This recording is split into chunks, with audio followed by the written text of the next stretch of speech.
Boa noite. Boa noite. Sob pressão de petistas, José Eduardo Cardoso deixa o Ministério da Justiça. PSDB vai definir candidato à Prefeitura paulistana entre João Dória e André Matarazzo. Depois de 8 semanas de alta, mercado financeiro revê para baixo a previsão de inflação. Escolas estaduais voltam a fornecer a merenda com comida em vez de um simples lanche. Vizinhos do Horto Florestal de São Paulo reclamam de insegurança e assaltos. Em festa marcada por referências ao racismo e abuso sexual, Leonardo DiCaprio ganha seu primeiro Oscar.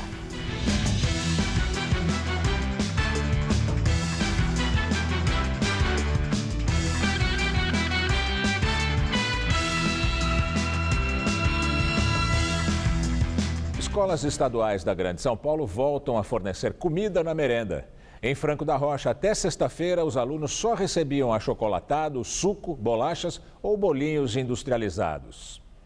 Segundo os pais, foram 2 semanas sem uma refeição adequada. Mas hoje teve merenda na Escola Estadual Cátia Maria Tonelli, em Franco da Rocha, na Grande São Paulo. A nossa equipe não foi autorizada a gravar, mas o cardápio do dia foi macarronada com sardinha e banana de sobremesa. Os estudantes gostaram. Tem mais vitamina e é mais gostoso, sustenta mais. Na hora de ir embora, nós saía com fome. O Jornal da Gazeta esteve aqui em Franco da Rocha, na sexta-feira. A gente só recebia um achocolatado e umas bolachas ou uns bolinhos. E o pessoal estava reclamando muito por causa disso. Mais de 90 mil estudantes da rede estadual de ensino foram atingidos. De acordo com a Secretaria Estadual da Educação, a explicação para o problema é que até o fim do ano passado a pasta repassava o dinheiro das merendas para as prefeituras. Só que os governos municipais não concordavam com o valor, considerado muito baixo, de 50 a 80 centavos por refeição. Desta forma, os convênios não foram renovados e o governo do estado alega ter herdado esta responsabilidade. Por isso, teve que abrir uma licitação para terceirizar o serviço, o que teria provocado o atraso. A maioria delas, que são carentes, moram em bairros carentes, vem para a escola a fim de, de estudar e de ter a merenda, Mas qual será o impacto nutricional desta mudança de cardápio para os alunos? Aqui a gente preparou um prato semelhante ao que é servido em alguns municípios, para os alunos nas escolas estaduais. Olha, aqui a gente tem o feijão, o arroz, geralmente é servida uma carne, no caso aqui o frango. Esse prato acabou sendo substituído por este aqui. A gente vê que são bolachas, água e sal e também um copo de suco. São equivalentes? Não são. Esse é um prato mais nutritivo. Mas no momento, numa emergência, por um tempo pequeno, isso não vai trazer prejuízo para as crianças. A nutricionista ressalta a importância da merenda escolar na alimentação das crianças. Nós passamos de uma fase onde havia muito desnutridos para um momento onde a gente está uma transição nutricional, a gente tem muitas crianças com excesso de peso e algumas com obesidade. A merenda tem essa preocupação de que ela possa fornecer uns alimentos mais nutritivos para as crianças. A produção do Jornal da Gazeta entrou em contato com a Secretaria da Educação Estadual para confirmar se todas as escolas voltaram a oferecer comida na merenda, mas não teve resposta até agora. Vizinhos do Horto Florestal reclamam de insegurança. A falta de iluminação pública favorece assaltos, como no bairro Vila Santos. Só em janeiro, a delegacia da Vila Nova Cachoeirinha, responsável pela região, registrou no local 149 roubos. A família da Ellen se mudou há mais de 20 anos para Vila Santos, próximo ao Horto Florestal, na zona norte de São Paulo, para ficar perto da natureza e aproveitar a tranquilidade do local. Mas as coisas mudaram. De uns 5 anos para cá que começou a ter problema de assaltos pequenos, às vezes coisas que ficavam na garagem. E agora começou a ter mais assalto, assim, de entrar dentro da casa, roubar a televisão. E não tem iluminação. Desde quando eu moro aqui, não subiu iluminação para a rua cresceu e não foi feita iluminação. Quem vive aqui diz que cenas como esta são cada vez mais comuns. Nas imagens do início do ano, uma moradora é rendida na rua Lagoa Jaguaruna por uma dupla que se aproxima de moto e leva o celular. Neste outro vídeo, um homem pula o muro de uma residência e procura algo para roubar. A própria Ellen já foi assaltada. Levaram a carteira com documentos dela. O casal de vizinhos que morava nesta casa com um filho de 6 anos se mudou no fim de janeiro, depois que bandidos tentaram entrar arrombando o portão. Por aqui, já roubaram até lâmpada e torneira. Por isso que o Moacir e a esposa só têm coragem de andar assim na rua se for de dia, porque à noite é um breu só. Isso favorece bastante assaltos, roubos à noite. Uma senhora, uma pessoa mais assim desprotegida não pode andar tranquilo aqui na rua. E além de tudo, os criminosos ganham uma ajuda da natureza. É que com um mato alto e denso assim, sem ser cortado pela prefeitura, fica fácil se esconder aqui. E aí o bandido só precisa esperar uma pessoa passar para dar o bote. Quem corta os matos são os próprios moradores aqui que ajunta, corta aqui um pouco as matas para dar um pouco de acesso para a gente ver o que está acontecendo atrás dos matos ali. Mas e prefeitura? Prefeitura nada. Você fica preocupado. Daqui desse mato aqui atrás de mim, já saiu o camarada aqui 1h30 da manhã com um fuzil. Foi pego numa das câmaras de uma das casas aqui. No fim da rua tem um posto da Polícia Militar. Você vai lá e reclama, aí o posto policial fala assim, que eles têm 2 viaturas que são responsáveis por toda a Pedra Branca, toda a Vila Santos, e que não dá para passar direto. O jeito então foi criar um grupo no WhatsApp para que um vizinho alerte o outro se vir alguma movimentação suspeita na rua. Se você sai sozinho é uma coisa, agora se sai vários moradores das casas e olha para a pessoa, aí a pessoa já se sente, como é que fala, fica com medo, né, e vai embora. A Secretaria Municipal de Serviços, por meio do Departamento de Iluminação Pública, o ILUME, informou que uma equipe de manutenção vai hoje à noite ao local mostrado na reportagem. A produção do Jornal da Gazeta também procurou a assessoria da Secretaria de Segurança Pública para falar sobre a falta de policiais na região, que é uma reclamação dos moradores, mas até agora não obtivemos resposta. José Eduardo Cardoso deixou o Ministério da Justiça. O novo ministro é Wellington César Lima e Silva, que foi procurador-geral de Justiça da Bahia no governo Jacques Wagner. José Eduardo Cardoso ocupou o Ministério da Justiça desde o começo do primeiro mandato da presidente Dilma Rousseff, em 2011. Ele deixa o cargo depois de pressão de parte do PT, que reclamava de falta de controle sobre a Polícia Federal, principalmente nas investigações da Operação Lava Jato. A saída dele também coincide com o pedido de impeachment de Dilma no Congresso Nacional e com as investigações nas contas da campanha da presidente no Tribunal Superior Eleitoral. Cardoso vai assumir a Advocacia Geral da União, no lugar de Luiz Inácio Adams, que deixa o governo. O Palácio do Planalto também anunciou o nome de Luiz Navarro para a Controladoria Geral da União. Ele entra no lugar de Carlos Higino, que estava interinamente no cargo desde que Valdir Simão foi para o Ministério do Planejamento em dezembro. Em nota, a Associação Nacional dos Delegados da Polícia Federal manifestou extrema preocupação com a mudança no Ministério da Justiça e pediu apoio do povo brasileiro para defender a Polícia Federal. Direto de Brasília, Josias de Souza fala sobre a saída de José Eduardo Cardoso do Ministério da Justiça. Com a economia em ruínas e a política em avançado estado de putrefação, a única coisa que funciona hoje no Estado brasileiro é o setor de investigações. Alvejado, Lula decidiu conspirar contra a Operação Lava Jato. Lula acionou sua infantaria partidária para derrubar o ministro da Justiça, o petista José Eduardo Cardoso. O ministro esboçou alguma resistência, mas acabou dobrando os joelhos e Dilma levou sua cabeça à bandeja. Cardoso será transferido da pasta da Justiça para a Advocacia Geral da União. Lula e o PT sonham com algo improvável: o controle da Polícia Federal. Esse esforço do petismo para controlar a Polícia Federal é desalentador e inútil. É desalentador porque revela que é infinita a capacidade do partido de Dilma de criar problemas para o governo dela. E é inútil porque a Operação Lava Jato já não pode ser controlada. A Polícia Federal não age sozinha, está submetida à supervisão do Ministério Público Federal, que, por sua vez, segue as determinações do juiz Sérgio Moro. É grande a cumplicidade entre esses 3 elos da investigação.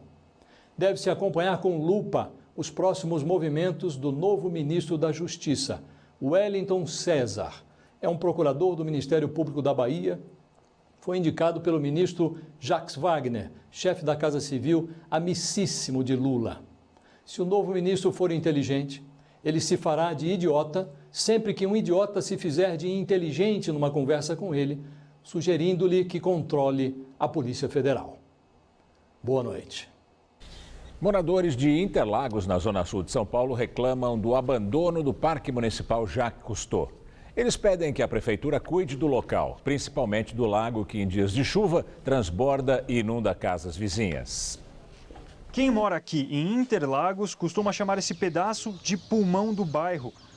O lago e a área verde, ricos em diversidade da Mata Atlântica, ficam dentro do Parque Jacques Cousteau, de 67 mil metros quadrados e tombado pelo Compresp. A área de preservação permanente possui 5 nascentes e uma fauna de encantar quem passa. Nós temos muitas espécies de pássaros, jacarés, nós temos muitas espécies de peixes. Mas, segundo os moradores, essa riqueza natural está em risco. Tudo começou porque, em 2007, a prefeitura decretou que faria um parque no local. Mas, no ano seguinte, o Ministério Público embargou as obras porque a Secretaria do Verde não apresentou um estudo do impacto ambiental. E agora, depois de 8 anos sem manutenção, o parque, além de tudo, virou depósito de água de chuva. 5 galerias foram construídas para desaguar aqui dentro.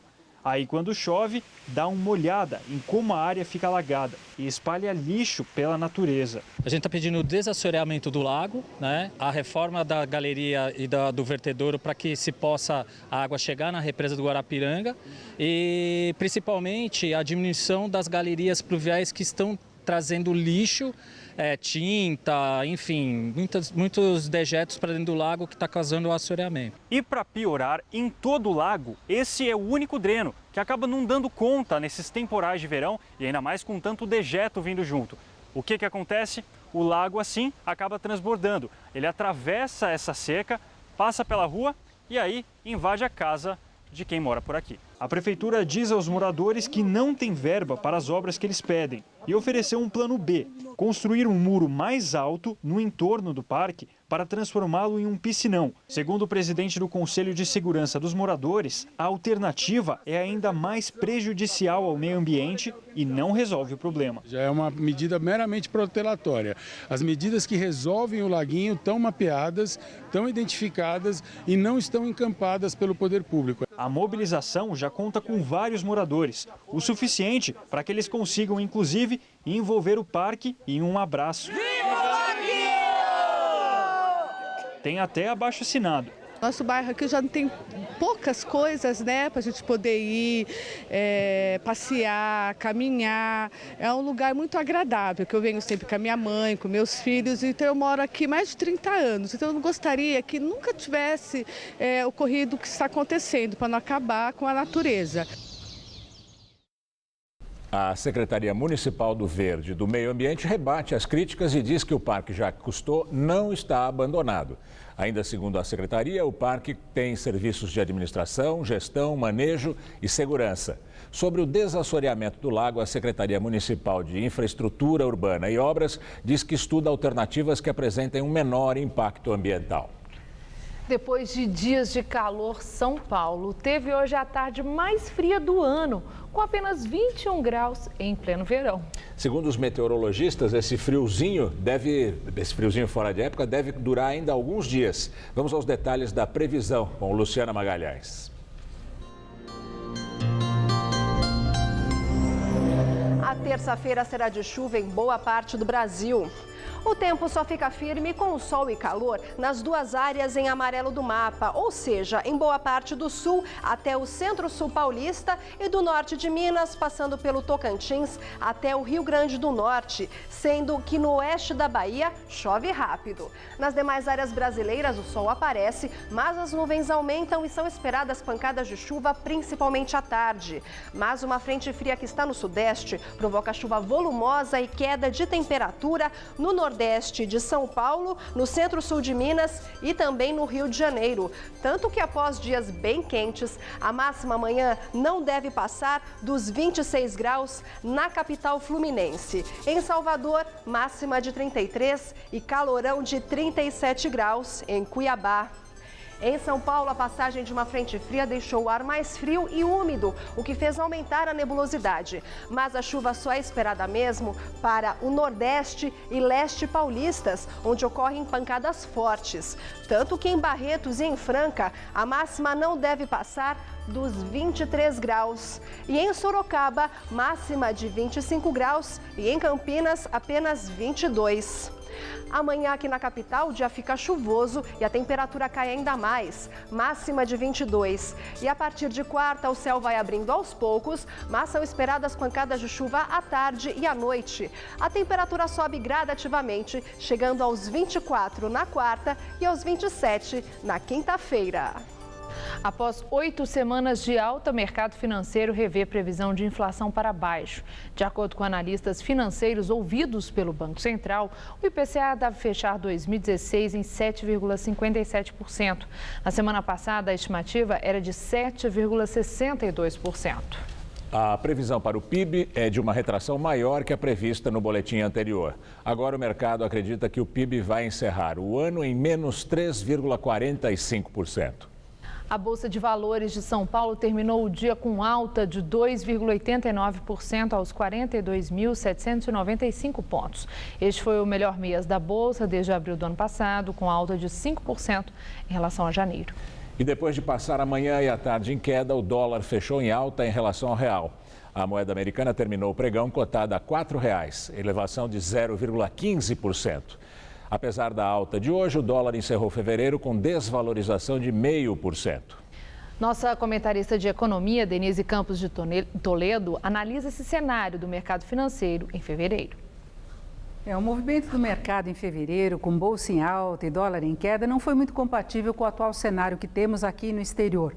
No Brasil, só tivemos piora dos indicadores. Foi um mês em que o país sofreu 2 rebaixamentos da nota de avaliação de risco, um pela Standard & Poor's e outro pela Moody's. No exterior, aumentaram as preocupações com a desaceleração do crescimento da China e de outros países, com a menor eficácia das políticas de estímulo adotadas pelos bancos centrais, que estão mantendo os juros perto de zero, entre outras medidas. E o petróleo continuou rodando no patamar baixo. Tudo isso produziu muito sobe e desce no mercado. Mas o mercado financeiro acabou reagindo a fatores que podem estabelecer uma perspectiva melhor. Aqui, por exemplo, fez diferença o avanço das investigações da Lava Jato, relacionadas a irregularidades na campanha da presidente Dilma, reforçando a possibilidade de impeachment. O mercado teve uma reação eufórica à prisão do marqueteiro João Santana. No exterior, houve iniciativas, como da Rússia e Arábia Saudita, para segurar a produção e barrar a queda do petróleo.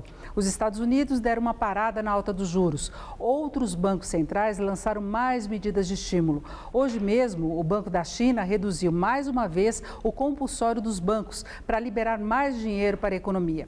Isso ajudou muito na alta da Bovespa, mas a tendência ainda é incerta por todos esses problemas que eu citei que continuam presentes. O Brasil ainda está longe de uma solução para as crises. O investidor tem de tomar cuidado até com as aplicações que rendem juros. É certo que os juros pagos aqui estão entre os mais altos do mundo, só que a inflação também está nas alturas. A poupança, com um ganho de 0,6% no mês, apanhou feio de novo. A inflação de fevereiro deve ter ficado acima de 0,9%.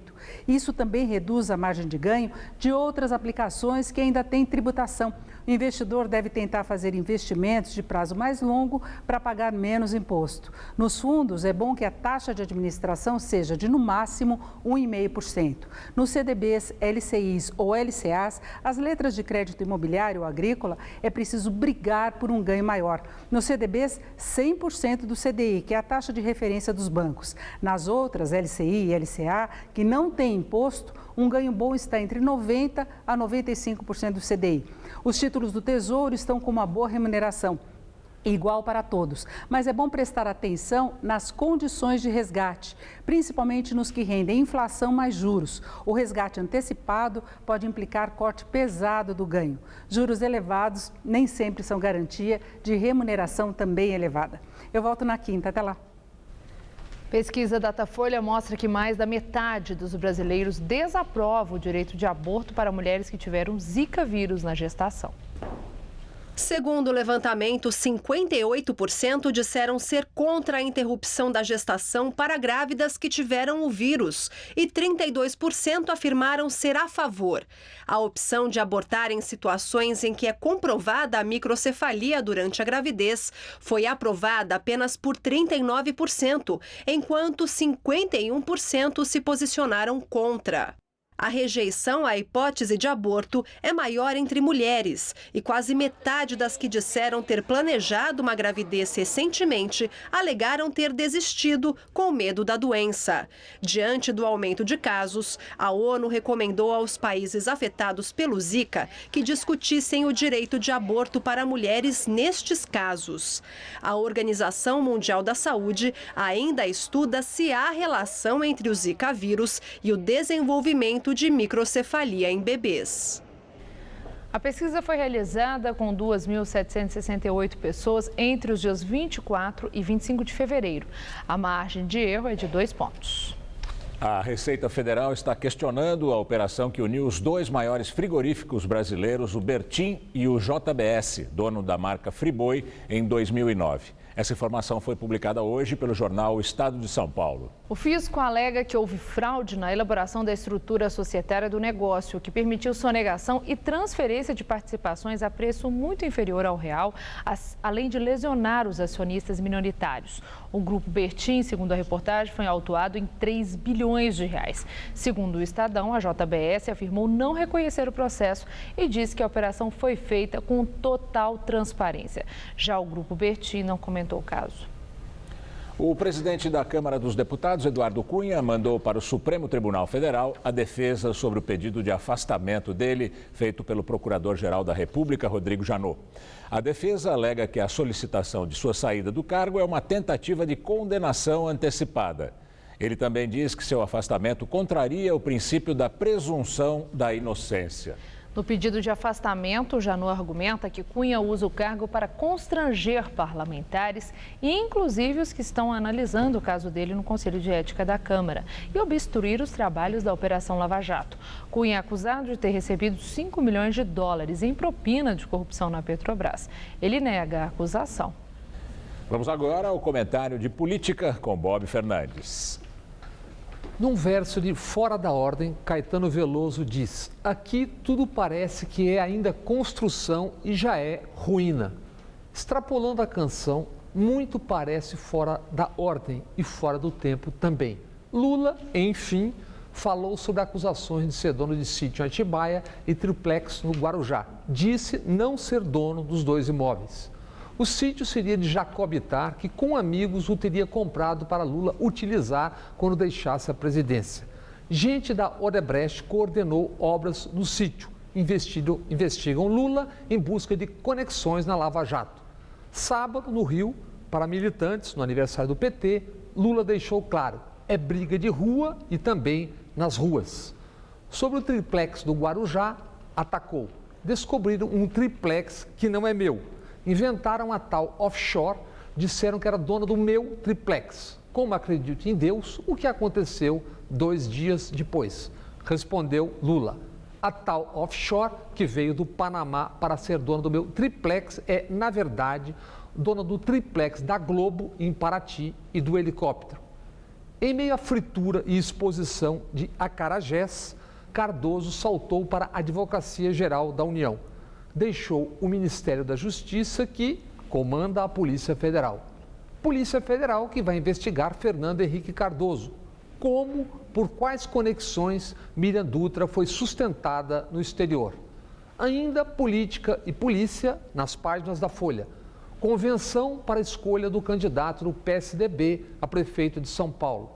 O MP investiga Luiz Sobral, ex-chefe de gabinete e aliado de Andréa Matarazzo, pré-candidato a prefeito. Sobral, sócio de Herência, ex-diretor do Teatro Municipal, onde teriam embolsado 20 milhões. Já o cabo eleitoral Celebridade apoia João Dória. Num grampo, Celebridade revela pagamentos que teria feito Dória para militantes do PSDB. Aspas, ninguém quer trampar de graça. Sair de casa para votar no Dória? Quem é Dória? João Dória, candidato de Alckmin, ganhou. com dominical briga de rua. Socos, tapas, pontapés, urna eletrônica quebrada. Goldman, ex-governador, e José Aníbal, tucanos, querem anular a eleição do PSDB. Muita coisa está fora da ordem. Boa noite. A defesa do ex-presidente Luiz Inácio Lula da Silva entrou com um pedido de habeas corpus no Tribunal de Justiça para evitar que ele seja conduzido à força para depor no Ministério Público Estadual. O depoimento está marcado para quinta-feira. Lula, a mulher Marisa, Letícia, o filho Fábio Luiz, o Lulinha, foram intimados na sexta-feira a depor sobre o triplex em Guarujá. A promotoria informou que poderá pedir ajuda policial para eles serem levados à força caso não compareçam.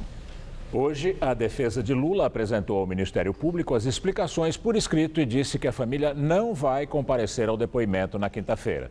Em nota, os advogados justificam a ausência, alegando irregularidades cometidas pelo promotor do caso, Cássio Concerino. Eles dizem que houve pré-julgamento por parte do promotor e que o ex-presidente não se importa de divulgar nada, nem de prestar esclarecimentos, desde que seja para uma autoridade competente e principalmente imparcial. Depois que a Prefeitura liberou a circulação de carros nos dois sentidos da Avenida Brigadeiro Luiz Antônio, motoristas ficaram confusos. E a partir de hoje, quem segue pela Paulista também não pode entrar na Brigadeiro. Faz uma semana que a Brigadeiro Luiz Antônio passou a ter mão dupla no trecho onde antes só os ônibus podiam seguir. São 3 quilômetros na direção do Parque do Ibirapuera, entre as ruas dos Ingleses, na Bela Vista, e Groenlândia, no Jardim Europa. Quem vem para o bairro ganhou uma alternativa. Ficou bom, né? É, por quê? Porque agora você tanto sobe como desce. Primeiro só podia só subir, né? Isso. Agora você sobe e desce, é beleza. Só que toma mó trânsito, né? É.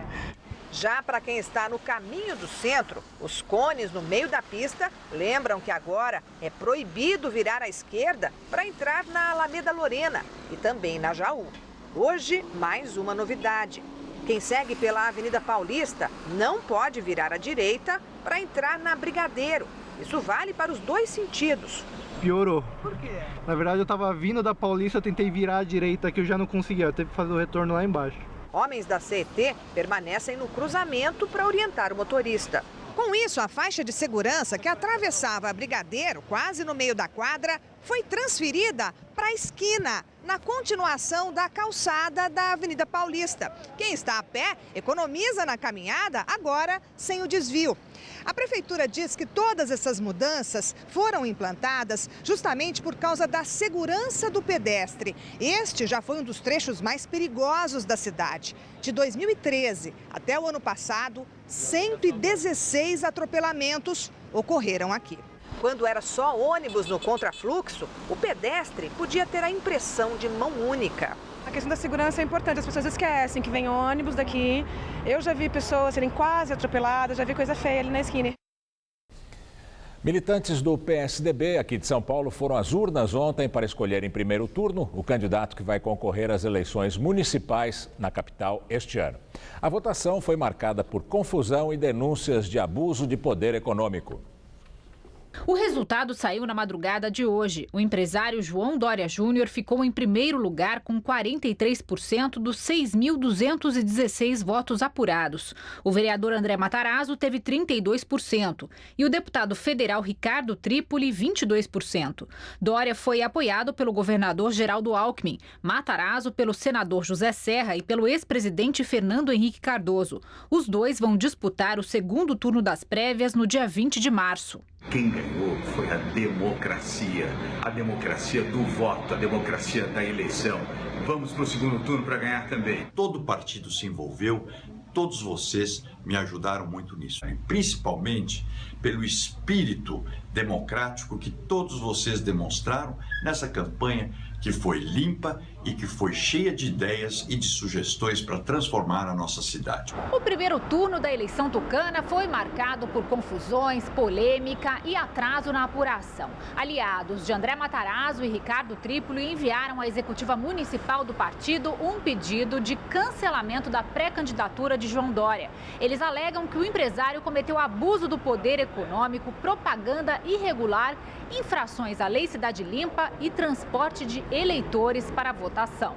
Eles queriam que a votação do primeiro turno fosse cancelada, mas o presidente do PSDB municipal, o vereador Mário Covas Neto, disse que a impugnação terá que ser deliberada pela executiva do partido. E por causa de uma confusão, os votos do diretório do Tatuapé, na zona leste de São Paulo, não serão contados. A urna eletrônica foi danificada após uma briga entre militantes de pré-candidatos. A polícia militar foi acionada para conter o tumulto que teria acontecido entre apoiadores do deputado federal Ricardo Trípoli e do empresário João Dória. Em nota, João Dória diz que lamenta que 2 dirigentes do PSDB tentem impugnar uma candidatura que disputa com legitimidade e entusiasmo as prévias do partido. Segundo ele, Dória, eleição não se ganha no tapetão, se ganha no voto.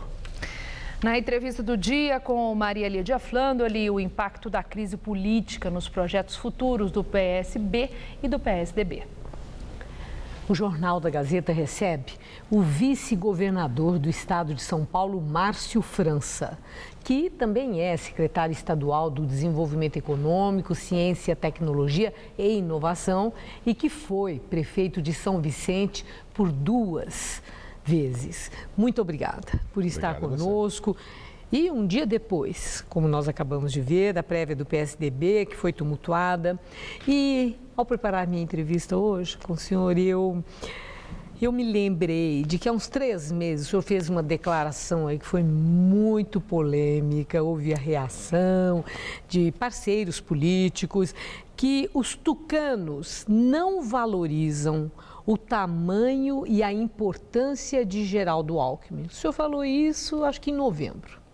Bom, as prévias do PSDB, o que é que elas mostraram com esse tumulto, com o resultado? Que o senhor estava certo ou evidenciaram que o governador Geraldo Alckmin não tem toda a força que naquele dia o senhor supôs? Olha, Maria Lídia, o que eu acho é o seguinte, um homem que já foi governador, é governador pela 4ª vez de São Paulo, né? Um homem que tem uma trajetória política reta, equilibrada. Num país que a gente vive muito solavanco, muita instabilidade, ele é um sinônimo de estabilidade, é o rosto dele, né? E acho que todos os testes que a gente faz, quando coloca um nome apoiado pelo Alckmin, você cresce 15, 20 pontos. Então significa que quem tem voto é ele é o governador.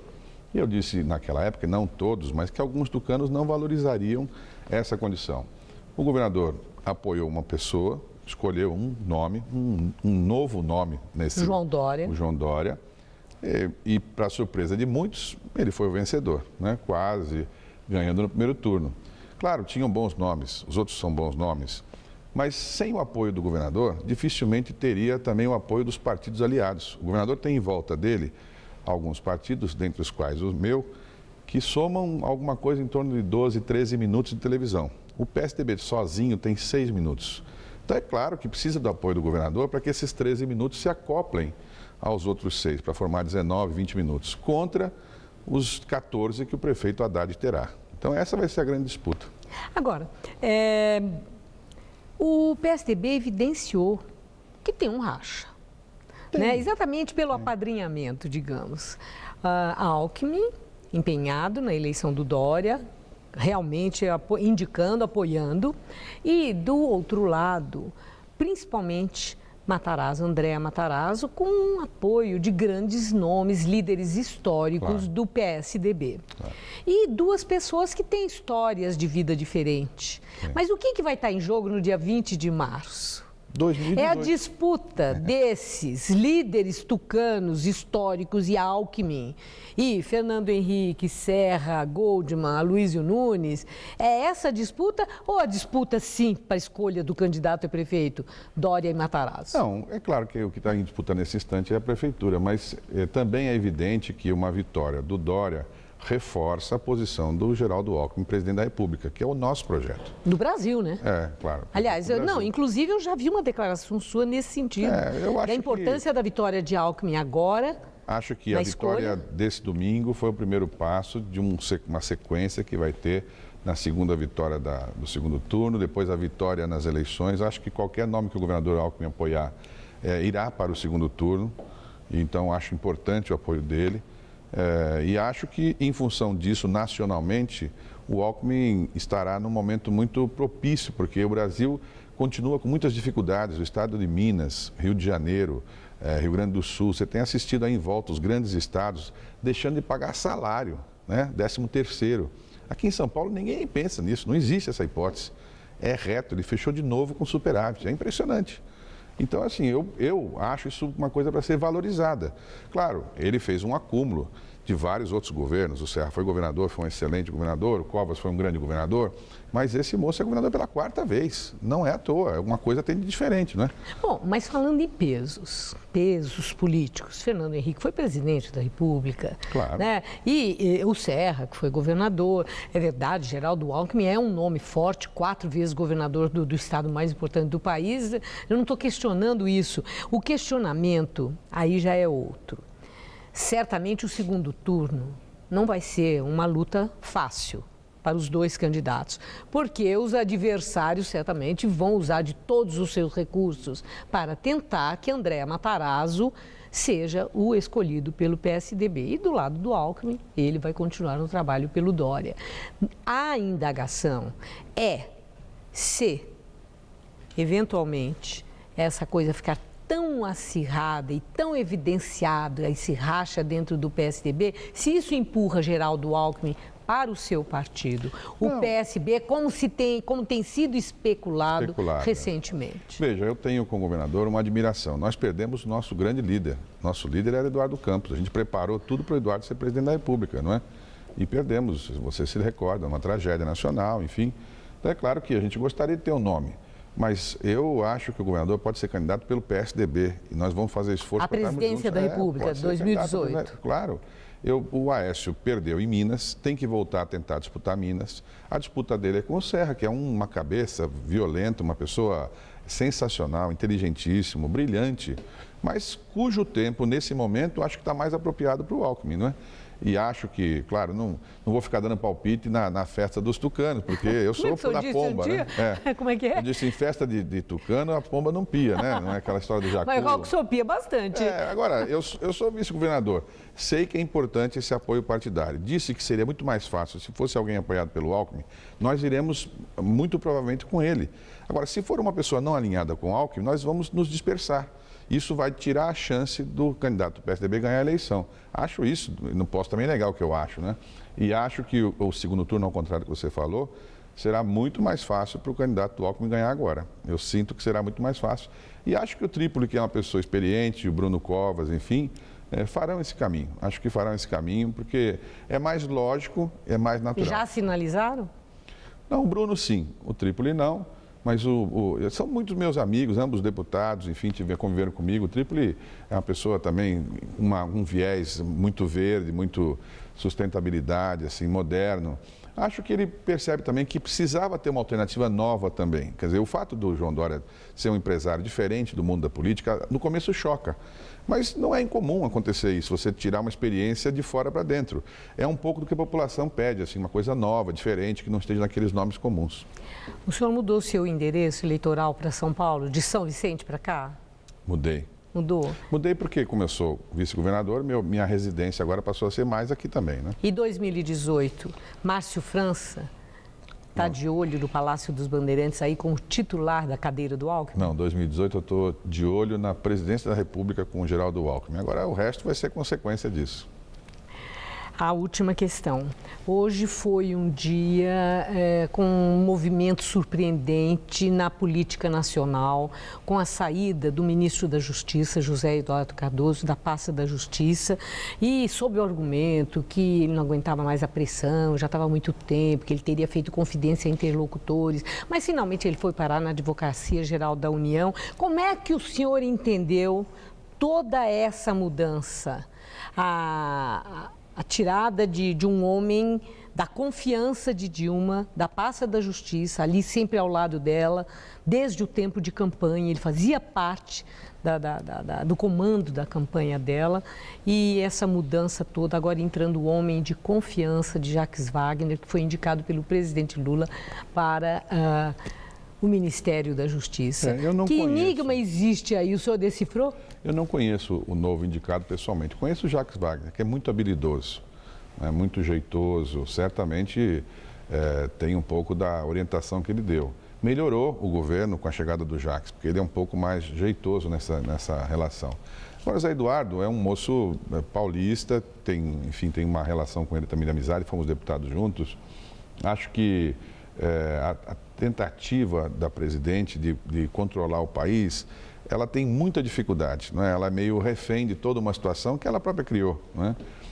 Nós não precisamos mais de impeachment, porque no fundo o governo dela já acabou faz tempo. Quando você faz um governo já com tanta sucessão à vista, desde o primeiro ano, desde o ano passado só se fala na sucessão dela, o governo do ponto de vista político acabou, quer dizer, esvaziou-se, né? Ela tenta sobreviver, passar esse ano, é um ano curto também, quando chegar em junho, o Congresso geralmente já cria um recesso branco por conta das eleições, e aí ao final das eleições municipais já começa de fato a sucessão dela, né? Eu disse ano passado que o impeachment não aconteceria, todo mundo apostou no impeachment, eu convivi muito ali no Congresso, achava que não tinha campo para isso. Agora vejo alguma chance perigosa com relação ao TSE. Acho que aquele episódio recente de João Santana, enfim, uma história difícil de explicar e o TSE mais arisco ali na análise, o que pode levar a um movimento do TSE que aí sim provoca uma eleição para esse ano. E todo esse movimento que você está vendo tem a ver com isso, com uma eventual antecipação da eleição para esse ano. Porque aí você tem um novo presidente da Câmara, que eventualmente assume por 3 meses e depois disso provoca uma eleição para esse ano. Quer dizer, uma decisão da Justiça Eleitoral, não uma decisão política do Congresso Nacional. Não, por conta daquele abuso do poder econômico ou qualquer coisa parecida. Um grande suspense, essa é a verdade. Mais um ano de suspense, assim, né? Muito obrigada por sua entrevista. Obrigado, uma boa noite. Obrigado. Gamberini. Tensão na fronteira da Grécia com a Macedônia. Centenas de imigrantes forçam a passagem e a polícia usa gás lacrimogênio. Mais de 7.000 pessoas estavam retidas na fronteira porque vários países, como a Macedônia, impuseram restrições sobre o número de refugiados que podem entrar em seus territórios. Um grupo formado principalmente por iraquianos e sírios derrubou parte da cerca de arame farpado. A polícia reagiu com gás lacrimogênio. Na França, a polícia começou a desmontar parte do acampamento de refugiados de Calais, conhecido como a Selva, que fica perto da entrada do Eurotúnel, a passagem para a Inglaterra. Dezenas de imigrantes e ativistas jogaram pedras nos policiais, que também usaram gás lacrimogênio. 3 abrigos foram incendiados. E você vai ver a seguir os gols do Campeonato Paulista. E a paixão pelo futebol de botão. Um torneio em São Paulo reuniu apaixonados pelo esporte de todas as idades. Qual Casper você é? Eu sou jornalismo. Eu sou relações públicas. Eu sou publicidade e propaganda. Eu sou rádio, TV e internet. A minha Casper é comunicação. Aqui tem teoria, prática, oportunidades de estágio e a melhor localização. Essa é a minha Casper. Essa é a nossa Casper. Para bom entendedor, meia palavra basta. Não. Por isso, questionamos políticos e autoridades públicas, trazemos informação e esclarecimento sobre os temas importantes do seu dia a dia. TV Gazeta. Bom te ver sempre bem. Eu estou no combate pelo meu sobrinho. Eu estou no combate pelos meus amigos. Eu estou no combate pela minha família. Eu estou no combate pelo meu marido. Nós estamos no combate pelo Brasil. Proteja quem você ama. Todos no combate. Todos juntos, vamos vencer a luta contra o mosquito Aedes aegypti. Uma campanha da Fundação Casper Libero. Apoio TV Gazeta.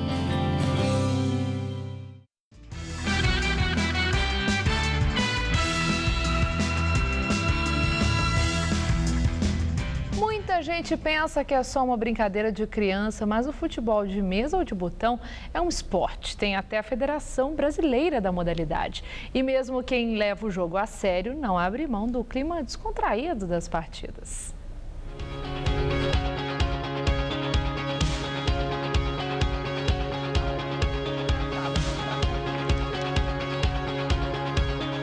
Se tem um segredo que por aqui ninguém esconde é esse. Lustramóveis, uma flanelinha e aquele carinho no acrílico. A gente tem botões feitos de plástico e de acrílico. Com o tempo, com o atrito da mesa, eles vão perdendo esse contato, eles vão perdendo velocidade. Você faz ele correr, ele não chega na bola, não chega na jogada. Então, a cada intervalo, antes de cada jogo também, a gente costuma passar numa flanelinha algum tipo de produto para fazer esse botão correr mais. Para o Levi, só tem um jeito de se dar bem. O segredo tem que pensar como um enxadrista e jogar como um dambista. Pensar muito bem e agir com agilidade, né? O Cláudio fez questão de incentivar os dois filhos. Sabe como é, né? Para eles não ficarem só no videogame. Não só o videogame, né? Mas uma coisa da minha época de criança que muitos colegas gostavam e era muito... Gastava-se horas jogando futebol de botão. No estilo mais difundido em São Paulo, cada jogador tem até 12 toques para chutar ao gol. Mas será que esses craques da mesa são bons em campo também? Não necessariamente. Tem muitos que são só bom de bola, muitos são só bom de botão. O Enzo se espelha nos atletas de verdade que ele vê na televisão. Algumas técnicas, tipo defesa, algumas técnicas de ataque lateral. Muitas técnicas a gente pode pegar do futebol normal para o futebol de mesa. Até chegar aos modelos de acrílico, teve muita história curiosa. Nos anos 30, quando o esporte foi inventado, os praticantes usavam botões de camisa mesmo e até vidros de relógio. Só nos anos 50 é que a indústria passou a produzir as peças como conhecemos hoje.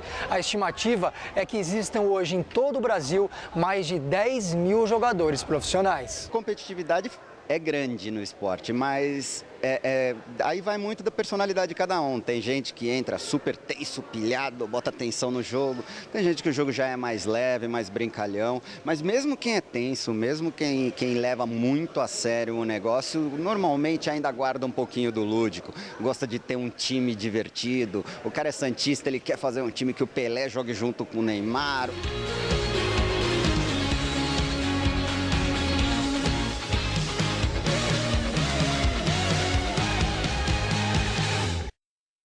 Vamos para as notícias do esporte com Rodolfo Gamberini e Celso Cardoso. Bom, a rodada de ontem foi horrível, muito pior do que futebol de botão. É melhor a gente falar de Oscar, né? Vamos falar do Oscar. Vamos lá, gostei do Spotlight. Não, mentira, vamos falar de futebol porque eu me saio melhor. O Corinthians não foi tão mal, né? Não, o Corinthians foi o único que venceu na rodada entre os grandes e venceu ainda assim na Bacia das Almas com gol aos 45 minutos do segundo tempo. Foi difícil, mas venceu. Pior para São Paulo, para o Santos, para o Palmeiras, especialmente o Palmeiras derrotado dentro de casa. No Allianz Parque, a Ferroviária jogava melhor e saiu na frente graças a Fernando Gabriel, que bateu com extrema categoria para fazer 1-0 diante do Palmeiras. Depois do intervalo, o Cristal do argentino deixou tudo igual, 1-1. Só que praticamente no último lance da partida, o Seto deu ótima enfiada de bola para Rafinha, que tocou na saída de Fernando Praz para definir. Final Palmeiras 1, Ferroviária 2. No estádio Martins Pereira, em São José dos Campos, o Santos visitou o Red Bull Brasil. Thiago Galhardo aproveitou o passe errado de Serginho, tabelou com Roger e fez 1-0 para o Red Bull.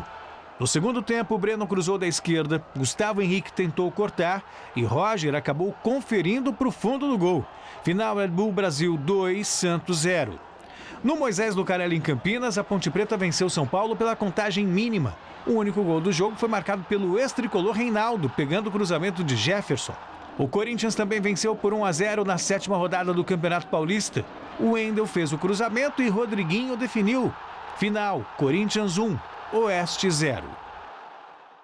Celso, o Corinthians tem os melhores números do campeonato até o momento, mas para ver jogar, a Ferroviária hoje me parece o time mais bem organizado. Sem dúvida, belo trabalho do Sérgio Vieira, um português que está aí trabalhando na Ferroviária, que é do Atlético Paranaense. A base desse time é o time B do Atlético Paranaense.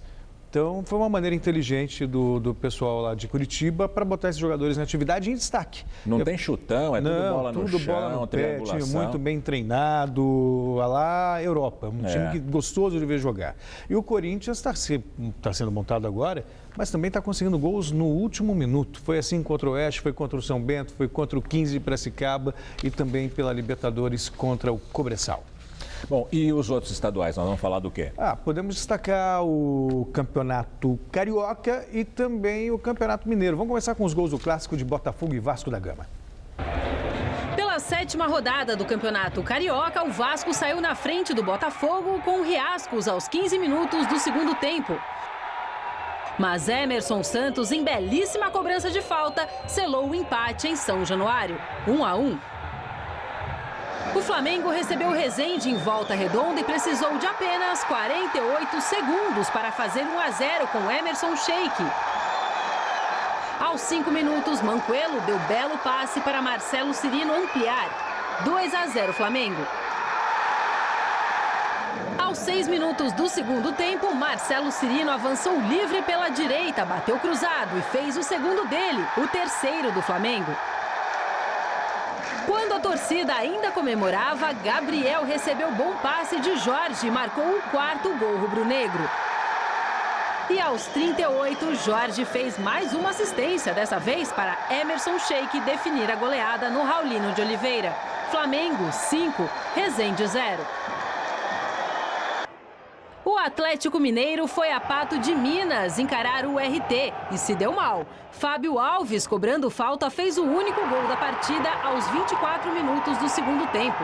O RT 1, Atlético 0, placar final. O Cruzeiro pegou o América no Mineirão e saiu na frente com a Arrascaeta, aproveitando a bobeira da zaga aos 43 minutos de partida. Já nos acréscimos do segundo tempo, Brian acertou um belo chute de fora da área para deixar tudo igual. Cruzeiro 1, América também 1 e foi só. E na Espanha, onde dá um dos melhores futebol. Um dos melhores futebols, sei lá. Futebol do mundo. O melhor futebol do mundo, exatamente. Na minha opinião e na opinião do Celso. É o inglês. É o inglês. O Atlético de Madrid venceu o clássico contra o Real. Resultado que foi bom para o Barcelona, né? Foi sim, o Barcelona que disparou na liderança com esse resultado, abriu 8 pontos de vantagem sobre o segundo colocado, no caso o próprio Atlético. E pela Premier League, o campeonato que eu mais gosto, no clássico entre Manchester United e Arsenal, o United levou a melhor. Pelo campeonato inglês, o Manchester United venceu o Arsenal em duelo cheio de gols. O nome da partida foi o jovem atacante dos Red Devils, Marcus Rashford, de apenas 18 anos e autor dos 2 primeiros gols da partida. Welbeck descontou para os Gunners. Mas Herrera, contando com o desvio de Koscielny, fez 3-1. O Arsenal ainda descontou com Ozil, mas ficou assim mesmo. Final 3-2 Manchester United. Muita emoção pela final da Copa da Liga Inglesa. Logo no começo do segundo tempo, Fernandinho chutou forte e fez 1-0 para o Manchester City contra o Liverpool. Faltando menos de 10 minutos para o fim da partida, Felipe Coutinho aproveitou o rebote da trave e deixou tudo igual, levando a decisão para os pênaltis. Nas cobranças, brilhou a estrela do goleiro argentino Cabeleiro, que pegou 3 penalidades. Na última cobrança, Yaya Touré cobrou com perfeição e garantiu o título para os Citizens. Depois, coube ao zagueiro Kompany o trabalho de erguer a taça de campeão. Pelo Campeonato Espanhol, no Clássico de Madrid, o Atlético surpreendeu o Real no Santiago Bernabéu. Aos 7 minutos do segundo tempo, Griezmann tabelou com Filipe Luís e chutou no canto do goleiro Keylor Navas e anotou o único gol do jogo. Final, 1-0 Atlético. E devo dizer que já fui bom também jogando o botão, tá? Ah, já? Por hoje é só. Futebol de campo, não. Mais ou menos. Mais ou menos. Obrigado, Celso. Boa noite. Boa noite. Até amanhã. Estela. A noite do Oscar tem a vitória de Spotlight como melhor filme e a primeira estatueta da carreira de Leonardo DiCaprio. A cerimônia em Hollywood foi marcada por temas como racismo, abuso sexual e aquecimento global. O comediante Chris Rock abriu a festa com a polêmica desta edição do Oscar, a ausência de indicados negros. Ele pediu mais oportunidades aos afro-americanos e fez comentários e piadas sobre racismo em toda a cerimônia. O maior premiado foi Mad Max, Estrada da Fúria, com 6 estatuetas técnicas. Alicia Vikander recebeu o Oscar de atriz coadjuvante, como esposa de um artista transgênero em A Garota Dinamarquesa.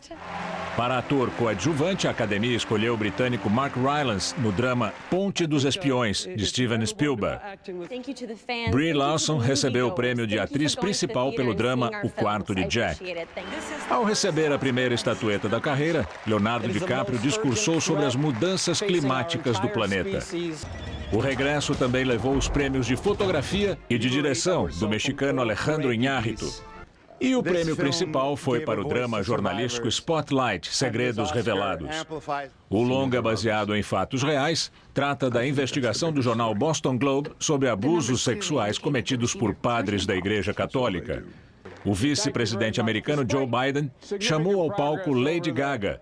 Ela se apresentou ao lado de vítimas de abuso sexual em universidades americanas com a canção Até que Aconteça com Você.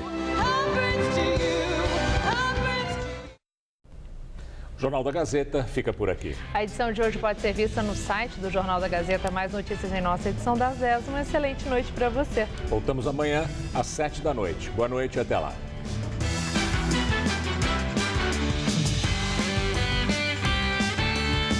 Hoje, 10h30 da noite, Rony Fon recebe a cantora TT Espíndola no Todo Seu.